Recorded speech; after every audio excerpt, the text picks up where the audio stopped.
지금 우리가 지키고 있는 이 추수감사절 그 기원을 좀 살펴보면 16세기 영국에서 구교의 핍박을 받은 그 청교도들이 신앙의 자유를 찾아서 처음으로 네덜란드로 건너가게 됐습니다.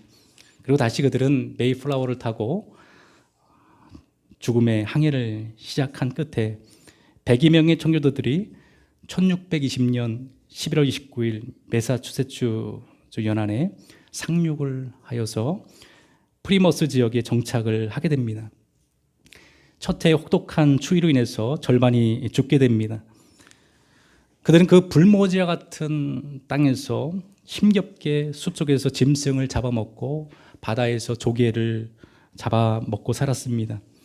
그렇게 3년의 세월이 지나게 되었고 처음으로 씨앗을 뿌려서 추수를 하게 되었습니다.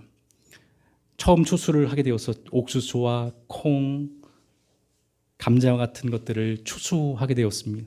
그리고 그 추수한 것을 가지고 하나님 앞에 나와 감사의 예배를 드렸습니다. 그동안 그들은 절반이나 굶어 죽고 추위와 배고픔과 질병으로 인해서 많은 사람들의 생명을 잃어버렸습니다. 참혹한 상황이 아닐 수 없지요. 그런 상황에서 그들은 하나님 앞에 감사의 제사를, 감사의 예배를 드리고 있는 것입니다. 얼마나 감격적이고 얼마나 영광스러운 순간입니까? 초대 주지사 윌리엄 브래드퍼드는 감사절의 시작 축사에서 그렇게 얘기를 했습니다. 위대한 하늘 아버지께서 옥수수와 밀과 완두콩과 땅콩과 호박 많은 채소를 풍부하게 거두게 하셨고 숲에는 사냥감이 많게 하셨고 바다에는 생선으로 가득 차 있고 인디언들과 맹수의 위험에서 우리를 지켜주셨고 각종 질병에서 지켜주셨고 우리 양심에 따라 자유롭게 하나님을 예배하는 감사절이 시작이 되었습니다 라고 그렇게 축사를 했습니다. 이후에 초대 조지 워싱턴은 1789년 11월 26일을 추수감사주일로 지정을 했습니다. 또 후에 프랭클린 루즈벨트 대통령은 이날을 기념하여 매년 11월 넷째 주 목요일을 국가 공휴일로 지정하고 추수감사절로 지키도록 결정을 내려서 바로 오늘까지 이르게 되었습니다. 청교도들의 신앙의 자유를 찾아서 떠난 목숨을 건 항해를 통해서 그들은 아메리카 땅에 정착을 하게 되고 처음 감사의 제사를 하나님 앞에 드림으로 인해서 그 예배를 하나님이 기뻐 받아주신 줄 믿습니다. 예배라고 하는 것은 하나님 앞에 신앙의 자유를 가지고 주님을 마음껏 섬기는 것은 굉장한 축복이고 생명을 지키는 것보다 더 중요한 가치임을 그들은 알았기에 하나님을 온전히 섬길 수 없고 예배할 수 없는 그 땅에서 사는 것보다는 하나님을 마음껏 섬길 수 있는 불모지에 가서 목숨을 잃더라도 그곳으로 나아가서 하나님을 예배하겠다고 하는 102명의 청교도들의 신앙을 통해서 위대한 아메리카가 여러분 탄생되어진 줄 믿습니다. 그 땅에 오병이어의 기적을 만들어 주셨고 세계의 뛰어난 민족으로 하나님 그 땅을 축복해 주셨어요. 그 민족을 하나님 축복해 주신 줄 믿습니다. 하나님을 섬기는 가치는 무엇과도 바꿀 수 없는 위대한 가치이고 하나님이 그 감사의 제사를 드리는 자를 통해서 하나님 그 후손과 그 민족에게 복을 내려 주신다라는 것입니다. 한국 땅에 미국의 선교사들이 들어와서 복음을 이 땅에 심어 주셨고 그 복음의 씨앗을 통해서 이 나라를 하나님께서 축복하여 주셔서 경제 강국을 만들어 주신 줄 믿습니다. 얼마나 하나님 앞에 감사를 우리가 해야 될지 모르겠습니다. 아브라함은 우상이 넘쳐나고 죄악이 넘쳐나는 갈대아 우르를 떠나서 황무지와 같은 광야로 나아가 하나님 앞에 제단을 쌓았습니다. 예배를 드리기 시작했어요. 하나님은 그 예배를 받으시고 그를 복의 근원으로 만들어주셨습니다. 그 후손들을 하나님은 축복해 주셨어요. 위대한 민족으로 만들어 주셨다고 하는 것입니다. 하나님은 야곱이 바단 아람 삼촌의 집에서 돌아와 세겜에 머물러 있을 때 이 세겜 땅이라고 하는 건 하나님께서 원하는 땅이 아닙니다. 세겜은 우상이 넘쳐나는 곳이고 죄가 넘쳐나는 곳입니다. 그곳에서 그 딸을 잃어버리고 말았습니다. 하나님은 야곱에게 나타나서 일어나 내가 지시하는 곳으로 가라. 베델로 올라갈 것을 말씀하십니다. 하나님의 말씀을 듣고 야곱은 자신의 가족들과 그에 속한 모든 사람들에게 명령을 합니다. 모든 짐을 꾸리고 베델로 올라가자라고 말씀을 합니다. 그의 가족과 그의 모든 속한 사람들이 그의 말씀에 순종해서 그동안 섬겼던 모든 우상들을 땅에 묻어버리고 새 옷을 입고 그들은 베델로 돌아가게 됩니다. 베델이라고 하는 것은 어떤 곳입니까? 야곱이 에서를 피해서 도망가다가 하나님을 만나고 처음 제단을 쌓았던 곳입니다. 하나님의 약속을 받았던 곳입니다. 이 베델이라고 하는 의미는 하나님의 집, 하늘의 문이라고 하는 의미를 가지고 있습니다. 하나님께서는 야곱에게 그곳을 나중에 돌아올 것을 말씀해 주셨죠. 그러나 야곱은 베델로 돌아가지 않고 어떻게 보면은 인간적으로 풍요로운 세겜에 머물러 있게 되었던 것이죠. 그러나 하나님은 거기에 머무르는 것을 원치 않았습니다. 일어나 베델로 올라갈 것을 말씀하고 있다고 하는 것이지요. 베델로 올라가 그곳에 다시금 하나님 앞에 감사의 제사를 드리게 됩니다. 제단을 다시 쌓게 됩니다. 그랬을 때 하나님 다시 그에게 나타나 복을 내려주셨다라고 성경은 말하고 있습니다. 창세기 35장 9절에 보면 야곱이 밧단 아람에서 돌아오매 하나님이 다시 야곱에게 나타나 그에게 복을 주시고, 하나님은 다시금 제단을 쌓았던 그 야곱과 그 가족에게 복을 내려주셨다라고 말하고 있습니다. 여러분, 베델은 하나님을 예배하는 곳입니다. 하나님을 만나는 곳입니다. 하늘의 문이 열려지는 곳입니다. 하나님의 집인 것이지요. 하나님의 백성들은 하나님의 집에 머물러 있어야 하고, 하나님의 백성들은 하나님을 예배하는 자리에 있어야 하고, 그럴 때 하늘의 문이 여러분 열려지는 줄 믿습니다. 하나님의 그 후손과 그 민족에게 복을 내려주셨어요. 약속한 대로 야곱의 12 아들을 통해서 이스라엘이라고 하는 거대 민족이 여러분 세워지게 된 줄 믿습니다. 지금 우리는 우리 모든 상황 속에서 우상을 버리고 우리 헛된 죄악에 빠져있는 우리의 삶을 청산하고 이제는 하나님의 집으로 베델로 우리는 다시금 올라가야 할 때인 것입니다. 많은 사람들이 우상 숭배에 머물러 있고 죄악의 땅에 머물러 있음에도 불구하고 그 자리에서 벗어나지 못하는 상황 속에서 하나님께서 오늘 우리에게 말씀하시기를 일어나 베델로 올라갈 것을 말하고 있습니다. 베델로 올라가라는 것입니다. 세겜 땅은 하나님께서 함께할 수 없는 땅이고 그 땅은 축복의 땅이 아닌 것입니다. 하나님이 원하는 땅은 바로 베델인 것입니다. 많은 사람들이 죄악 속에 머물러 있고 많은 사람들이 세겜 땅에 우상이 넘쳐나는 곳에 아직도 머물러 있는 상황 속에 있을 때 하나님께서 오늘도 우리에게 베델로 올라갈 것을 말씀하고 있는 것이죠. 우리는 우리의 모든 삶을 내려놓고 우상을 땅에 묻고 이제 우리는 다시금 하나님을 예배하는 감사의 제단을 쌓을 수 있는 곳으로 우리는 올라가야 되는 줄 믿습니다. 감사의 제사를 하나님께 드려야 되는 것이죠. 오늘 본문에도 보면은 감사의 제사를 드린 자가 나를 영화롭게 하나니라고 말하고 있습니다. 감사의 제사를 드리는 자가 나를 영화롭게 한다. 하나님을 영화롭게 한다라고 말하고 있습니다. 그러면 어떤 감사를 우리가 드려야 합니까? 어떤 감사를 드려야 하나님께서 기뻐하시고 영광을 받아주실까요? 건강 주신 것에 대한 감사, 승진에 대한 감사로, 합격에 대한 감사로, 또 나의 기도에 응답해 주신 것에 감사로, 또 사업이 잘 되게 하신 것에 감사로 우리가 하나님 앞에 예배 드려야 합니까? 그럼 무엇으로 우리가 하나님 앞에 감사하며 예배 드려야 합니까? 많은 사람들이 착각하고 있는 것이 하나님 앞에 예배 드릴 때에 우리 어떤 조건을 가지고 감사하며 예배 드리는 것으로 생각을 합니다. 나에게 도움을 주신 하나님의 감사로 예배 드리고 또 건강 주신 것에 대한 감사드리고 합격에 대한 감사로 하나님 앞에 예배 드리는 사람들이 있습니다. 하나님께서 받으시는 감사의 예배는 그런 조건적인 감사가 아닙니다. 우리 인간적인 어떤 감사를 통해서 하나님께서 영광을 받으시는 것이 아니라 여기서 감사의 예배라고 하는 것은 구원에 대한 감사입니다. 하나님께서 우리를 죄에서 건져주신 그 은혜의 감사로 하나님 앞에 예배 드리라고 하는 것이죠.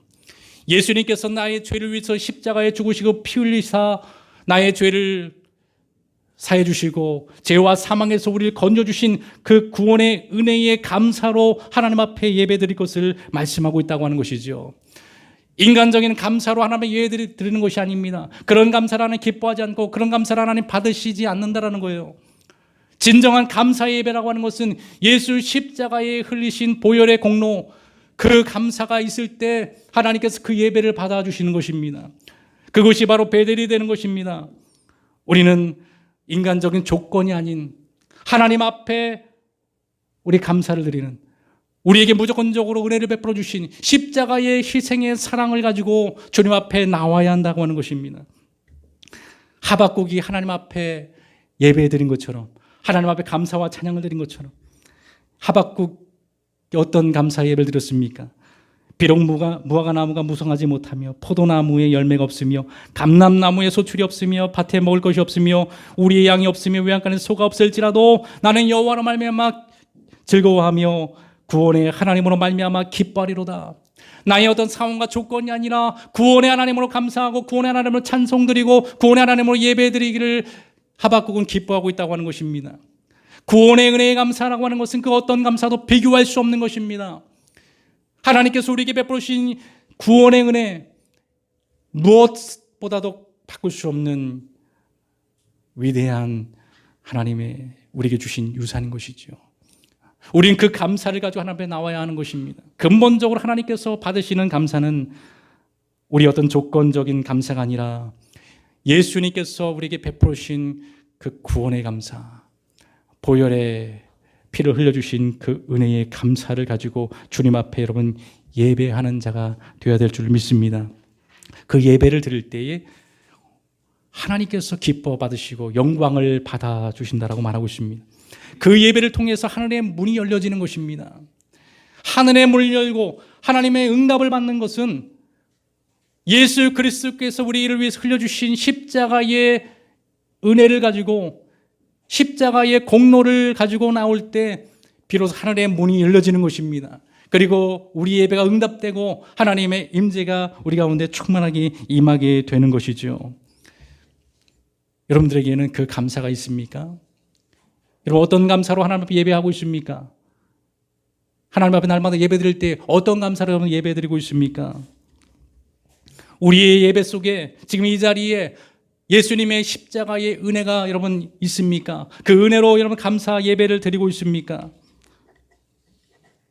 많은 사람들이 그 은혜를 다 잃어버린 채 인간적인 사사로운 그런 조건에 사로잡혀 조건을 가지고 하나님 앞에 드리고 있다고 하는 것입니다. 하나님은 더 이상 그런 예배를 기뻐하지 않는다고 말하고 있습니다. 하나님은 더 이상 물량적인 예배, 기복적인 신앙을 가지고 나오는 그런 예배를 받지 않는다라고 주님은 말씀하고 있다고 하는 것이죠. 하나님 이사야를 통해서 말씀하시기를 이사야 1장 11절과 13절에 뭐라고 말씀하고 있습니까? 하나님은 물량주의와 기복주의와 죄악에 빠져 있는 그 백성들을 향해서 말씀하시기를 너희의 무수한 재물이 내게 무엇이 유익하뇨? 나는 수장의 번제와 살찐 짐승의 기름에 배불렀고 나는 송아지나 어린 양이나 수염소의 피를 기뻐하지 아니하노라. 여기 보면 양이나 수염소의 피를 기뻐하지 않는다라고 말하고 있습니다. 너희가 내 앞에 보이러 오니 이것을 누가 너희에게 요구하였느냐? 내 마당만 밟을 뿐이니라. 당시에 예루살렘은 경제적으로 아주 부유했습니다. 풍요로웠어요. 그러니까 가축들이 굉장히 많았습니다. 하나님 앞 나올 때 많은 가축으로 하나님 앞에 희생 제물을 드렸어요. 그러나 하나님은 그 제사를 기뻐하지 않았다고 하는 것입니다. 그 피를 더 이상 기뻐하지 않고 받아주지 않았다는 거예요. 더 이상 갖고 오지 말라는 것입니다. 주님이 견딜 수 없다고 하는 것입니다. 거짓되고 위선적인 예배를 하나님 앞에 더 이상 드리지 말라고 하는 것입니다. 그 피가 아니라 바로 예수 그리스도의 희생의 보혈을 가지고 나오라는 것입니다. 예수님이 나를 위해서 십자가에서 흘려주신 그 보혈을 가지고 주님 앞에 나와 예배하라고 하는 것입니다. 짐승의 단순한 피가 아니라 중심으로 하나님 앞에 감사의 예배를 드릴 것을 말씀하고 있는 것입니다. 많은 사람들이 그 십자가의 은혜를 받았지만 구원의 은혜를 받았지만 그 은혜를 다 상실하고 잃어버리고 말았습니다. 그 감사를 다 잃어버리고 말았습니다. 10명의 나병 환자가 예수님 앞에 고침을 받았지만 몇 명이 돌아와서 감사를 드렸습니까? 한 명이 돌아와서 감사를 드렸어요. 예수님 말씀하십니다. 9은 어디 있느냐? 그 나머지 9은 어디 갔느냐? 10명이 다 은혜를 받았지만 한 명만 돌아와서 하나님 앞에 감사를 드렸어요. 9은 주님 앞에 나와서 감사를 드리지 않았습니다. 자신이 그 병에서 치유되고 자유케 된 그 은혜에 대해서 그들은 망각해버리고 각자의 세상의 길로 가버리고 말았다는 것입니다.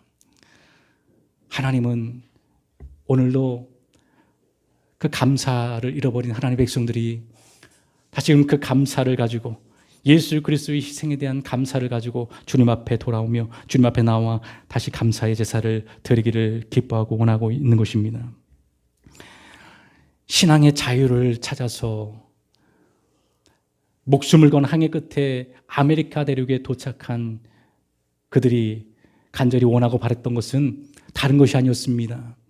오직 하나님 앞에 예배를 드리는 것이었어요. 하나님 앞에 감사의 찬양을 드리는 것입니다. 하나님을 온전히 섬기는 것, 그것을 위해서 그들은 목숨을 건 항해를 하게 된 것이죠. 다시금 우리는 주님께로 돌아와 감사의 예배를 드려야 될 때입니다. 하나님 앞에 잃어버린 은혜를 다시 회복하고 십자가의 은혜 가운데 다시금 주님을 예배할 수 있는 그런 신앙, 그런 우리의 예배가 회복되어야 된다고 하는 것이죠. 여러분, 예수님의 은혜에 대한 감사를 하지 못하면 우리 다른 것에 대한 감사를 할 수 없습니다. 십자가에 대한 은혜에 감사가 있는 자는 모든 것에도 감사할 수 있는 자가 되는 것입니다. 다니엘은 하나님을 섬기면서 사자밥이 될 것을 알면서도 하루에 문을 열고 예루살렘을 향해서 무릎을 꿇고 3번 감사의 제사를 드렸습니다. 사자밥이 될 것을 알면서도 그는 예루살렘을 향해서 문을 열고 감사의 기도를 드렸다고 하는 것이죠. 자신의 생명이 죽을 것을 알면서도 하나님 앞에 감사를 드릴 수 있는 신앙이 된 것입니다. 다니엘 6장 10절에 보면 그렇게 말하고 있어요. 다니엘의 조서에 왕이 도장이 찍힌 것을 알고도 자기 집에 돌아가서는 윗방에 올라가 예루살렘으로 향한 창문을 열고 전에 하던 대로 하루 3번씩 무릎을 꿇고 기도하며 그의 하나님께 감사하였더라. 다니엘이 여러분 상황을 가지고 감사의 조건을 가지고 하나님 앞에 감사의 제단을 쌓았습니까? 전혀 감사할 조건이 없는 상황에서도 그는 자신을 구원한 것에 대한 감사, 자신을 선택하여 주신 것에 대한 감사를 가지고 하나님 앞에 하루에 3번씩 무릎 꿇고 기도했다고 하는 것입니다. 여러분, 이게 은혜 받은 자의 모습이고 진정한 감사의 제사인 것입니다. 사도 바울은 마게도냐 지방 빌립보에서 전도를 하다가 실컷 두들겨 맞고 감옥에 갇히는 신세가 되었습니다. 말씀을 전하다가 몰매를 맞고 쓰러져 있는 그 모습이 얼마나 여러분 비참하고 처량하겠습니까? 그러나 사도 바울은 자신의 모습을 비참하게 생각하지 않았어요. 오히려 그것에 대한 감사를 드렸습니다. 영광스럽게 생각했어요. 내가 복음을 전하다가 하나님의 나라를 위해서 주의 영광을 위해서 복음을 전하다가 학대를 받고 고난을 당한 것에 대해서 그는 감사를 드렸다는 거죠. 그래서 그 밤에 옥에 갇힌 채에 감사 찬송을 하나님 앞에 드렸습니다. 감사와 찬양을 하나님 앞에 드렸을 때 발에 차인 착고가 풀어지고 옥문이 열리는 여러분 놀라운 역사가 일어나게 된 줄 믿습니다. 조건이 아닌 하나님 앞에 감사와 찬양을 하나님 앞에 드릴 때에 하늘의 문이 열려지고 묶여있는 것들이 풀어지는 역사가 여러분 일어나는 것입니다. 세상을 푸는 열쇠, 세상에 묶여있는 것들을 푸는 비결은 하나님 앞에 감사와 찬양을 드리는 것입니다. 나를 구원하신 그 은혜에 감사함으로 하나님 앞에 감사와 영광을 드릴 때에 하늘의 문이 열려지게 되고 그곳이 바로 모든 것이 풀어지는 베델이 여러분 되는 것이에요. 하나님을 감사하고 찬양하시길 바랍니다. 마음껏 중심을 하나님을 감사하고 찬양하시길 바랍니다. 환경에 매여 있는 것이 풀어지게 될 것입니다. 많은 사람들이 환경에 매여서 하나님을 찬양하지 못하고 예배하지 못하고 경배하지 못하는 상황 속에 있습니다. 그러나 우리는 모든 상황에서 하나님을 예배하는 자가 되어야 되고 하나님을 감사와 찬양을 드리는 자가 됩니다. 예수님의 십자가의 능력을 앞세워서 그분을 찬양하고 경배를 드릴 때에 그곳에서 하늘의 문이 열어지게 되고 그곳으로부터 여러분 모든 것들이 풀어지고 열어지는 역사가 일어나는 거예요. 그걸 경험해야 됩니다. 우린 그 결단 믿음을 가지고 나아가야 되는 것입니다. 하나님께서 오늘도 감사의 제사를 하나님 받기를 원하시는 것입니다. 감사의 제사를 드린 자가 나를 영화롭게 하나니 그 행위를 옳게 여기는 자가 하는 자에게 내가 하나님의 구원을 보이리라.